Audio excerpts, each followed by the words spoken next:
बीड़ में दूध संकलन और कथित फोन विवाद को लेकर सियासत तेज हो गई। बीजेपी विधायक सुरेश धस ने जयंत पाटिल के आरोपों को खारिज करते हुए कहा कि उनकी पत्नी ने किसी को धमकी नहीं दी। धस ने कहा कि अगर उनके सहकारी दूध संघ का विरोध संकलन कम हुआ तो उन पर केस दर्ज किया जाएगा, लेकिन जिन जिन संस्थाओं का संकलन घटा है उन सभी की भी निष्पक्ष जांच होनी चाहिए। साथ ही उन्होंने जयंत पाटिल को बिना वजह उकसाने वाली राजनीति से बचने की नसीहत दी।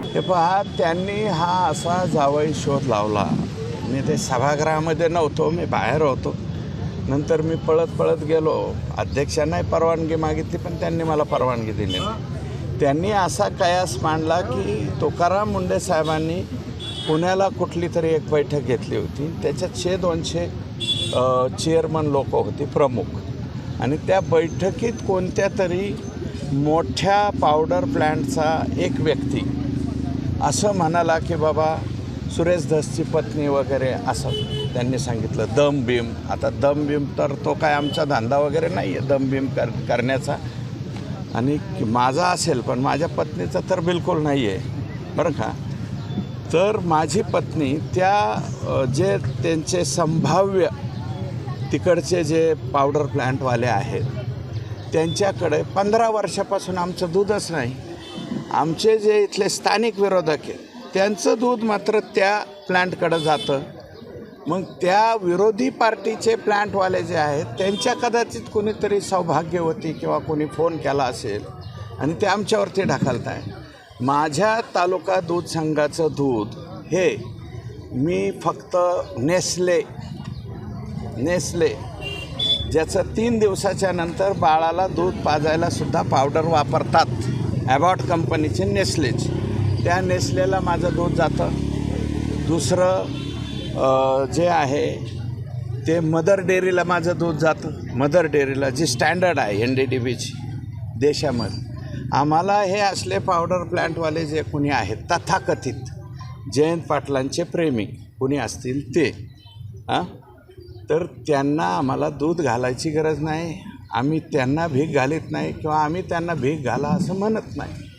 आणि जे आता त्यांच्या अवतीभोवती दिसतंय जे कोणी तथाकथित जे कोणी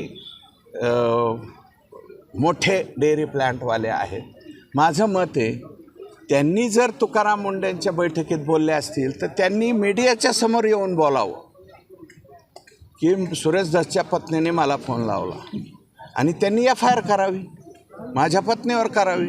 माझी पत्नी किंवा मी या देशामध्येच राहणार आहे, राज्यघटनेप्रमाणे चालणार, आमच्यावर FIR करावी। FIR केल्यावर त्याची चौकशी होईल, चौकशीत तर कळेल ना।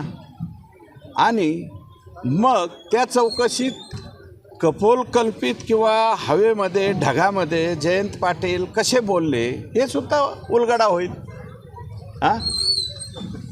आणि ते आम्हाला शिवत बी नाही कोणतं ते कालवा कालवी सहकारी संस्था जे आहे ना दुधात, कालवा कालवी सहकारी संस्था जे लोक हे चालवतात हे आम्हाला शिवत पण नाही। 3 लाख लिटर दूध आहे माझ्या सहकारी संस्थेचं, 1000 किंवा 1500 लिटर 2000 लिटरच कमी दूध झालं आहे। तुम्ही आजच्या सगळ्या वर्तमानपत्रात बातम्या आहेत, मराठवाड्यातलं 1 लाख लिटर दूध कमी झालं।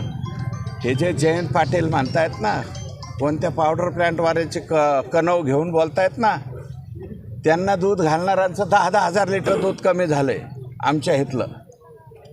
मग एकदा होऊन जाऊ द्या ना, महाराष्ट्रातल्या ज्या चिलिंग प्लांटचं दूध कमी झालं असेल त्या सगळ्यांवर FIR दाखल करा। जर माझं कमी झालं असेल, माझं म्हणजे माझ्या सहकारी संस्थेचं कमी झालं असेल तर माझ्यावरती गुन्हा दाखल करा।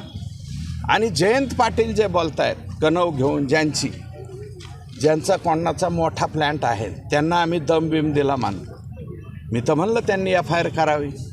पण त्यांचं किती दूध कमी झालं, तुकाराम मुंडे या राज्याचे आयुक्त झाल्यापासून जे कारवाया चालू झालेल्या आहेत आणि त्याच्यानंतर ज्यांचे दूध कमी झाले ते सगळ्यांवरती कायद्याने मानके अन्न व भेसळ प्रतिबंधक कायदा मानके काय जे असेल ते त्याप्रमाणे गुन्हे दाखल व्हावे। जयंत पाटलांनी किंवा राजकीय कायम स्वरूपी त्यांना एक फार छंद आहे कोणाच्याही कुठेही डावचायचा। तर मला वाटतं त्यांनी माझ्या नादी लागू नये. मी सोपा डावचायचा माणूस नाही. मी जर उलटा फिरलो तर तुम्हालासुद्धा नीट सोडणार नाही. जयंत पाटलांनी ती तिकडं बघायची, ती दादागिरी त्यांची, ती नौटंकी बोलण्याची आणि त्याच्यानंतर याच्यात बोलायचं. तुम्हाला जेवढं जमतं ना, देवाने तुम्हाला जेवढं दिलं आहे त्याच्यापेक्षा 1% आमच्या देवाने सुद्धा आपल्याला जास्त दिलेलं आहे. तुम्हाला बाकीचे लोक गप्प बसत असतील, आम्ही गप्प बसणार नाही. तुम्ही आमच्या इथं येऊन डवचण्याचे कामं करताना आम्ही बी तुम्हाला डिवचू, सापडतील ना ते बी. या महाराष्ट्र राज्यामध्ये मागचं मवियाचं जे सरकार होतं